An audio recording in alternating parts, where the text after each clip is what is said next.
ಪ್ರತಿ ಹೋಬಳಿ, ಪ್ರತಿ ತಾಲೂಕು, ಪ್ರತಿ ಕೊಪ್ಪಳಗಳು, ಕಾಲೋನಿಗಳು ಎಲ್ಲೇ ಆಗಿರೋದು ರಾಮಸ್ವಾಮಿ ಅವರ ಕೊಡುಗೆ ಪ್ರತಿ ಊರಲ್ಲೂ ಇದೆ ಅನ್ನೋದಕ್ಕೆ ನೀವೆಲ್ಲರೂ ಸಾಕ್ಷಿ, ನಿಮ್ಮೆಲ್ಲರಿಗೂ ಗೊತ್ತಿರೋದು.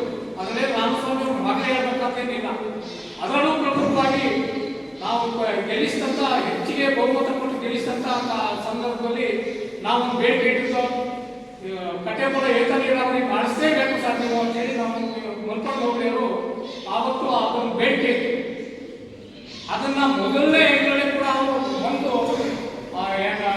ಕುಮಾರಸ್ವಾಮಿ ಅವರ ಸರ್ಕಾರದಲ್ಲಿ ಅದನ್ನ ಆಡಳಿತ ಮಾಡಿದ ತಕ್ಷಣ ನಮಗೆ ಮೆಸೇಜ್ ಹಾಕಿದ್ರು, ನೋಡಪ್ಪ 200 ಕೋಟಿ ರೂಪಾಯಿಗಳಿಗೆ ಅದನ್ನ ಮುಖ್ಯಮಂತ್ರಿಗಳಿಂದ ಆದೇಶ ಮಾಡಿ ಇದು ಮಾಡಿದ್ರೆ ಶಾಸಕ ಎಲ್ಲರೂ ರಾಜಕೀಯದಲ್ಲಿ ಕಾರ್ಯಕರ್ತರಂತ ಗುರುತಿಸಿದರು. ಈ ಪರಿಸ್ಥಿತಿಯಲ್ಲಿ ರಾಮಸ್ವಾಮಿ ಅವರು ಎಲ್ಲರಿಗೆ ರಾಜಕೀಯ ಬರಬೇಕಂತ ನಾವೆಲ್ಲ ಒಬ್ಬರಿಂದ ಅಭಿಪ್ರಾಯ ವ್ಯಕ್ತಪಡಿಸಿ ಅವರು ರಾಜಕೀಯಕ್ಕೆ ಬರಲಿ, ಈ ಕಾರ್ಯಕರ್ತರ ಸುಖ ದುಃಖಗಳನ್ನು ಆಲಿಸಲಿ ಅಂತ ಹೇಳಿದ್ರೆ ಅವರು ರಾಜಕೀಯ ಬರಲಿ ಅಂತ. ರಾಮಸ್ವಾಮಿ ಅವರು ಅಧಿಕಾರದಲ್ಲಿದ್ದಾಗ 4 ಅಧಿಕಾರ